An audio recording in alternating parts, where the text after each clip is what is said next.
చెప్తారా? మెయిన్ గా క్యాన్సర్ కి చాలా మంచిది.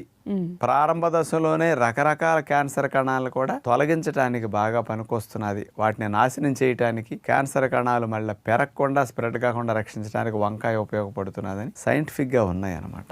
ఈ వంకాయలో ఉండే గ్లైకో ఆల్కలాయిడ్స్ అనే కెమికల్స్ స్పెషల్ గా ఏం చేస్తాయి అంటే క్యాన్సర్ కణాలు, అంటే రకరకాల అవయవాల క్యాన్సర్ కణాలు కొంచెం డిఫరెంట్ గా ఉంటాయి కదమ్మా. బాడీలో ఏ రకమైన క్యాన్సర్ కణం ఉన్నప్పటికీ ఆ క్యాన్సర్ కణానికి బ్లడ్ సప్లై కట్ చేస్తుంది అనమాట. రక్తనాళాల మార్పులు తీసుకొచ్చి పోషకాలు వెళ్లకుండా చేసేస్తుంది అనమాట. దానివల్ల ఏమవుతుంది, క్యాన్సర్ కణకి న్యూట్రిషన్ అందక క్యాన్సర్ కణం చచ్చిపోతుంది. స్ప్రెడ్ అవడానికి ఛాన్స్ లేకుండా చేయడానికి ఈ గ్లైకో ఆల్కలాయిడ్స్ అని మెయిన్ ఉపయోగపడుతున్నాయి అంటున్నారు. అలాగే మరొక కెమికల్ సోలసోడైన్ అనే గ్లైకోసైడ్ వంకాయలో స్పెషల్ గా ఉంటుంది అనమాట. ఇదేం చేస్తుందంటే క్యాన్సర్ కణాలని మొదట్లోనే గుర్తించి తానంతట తానుగా చనిపోయేటట్టు వాటికి ప్రేరణ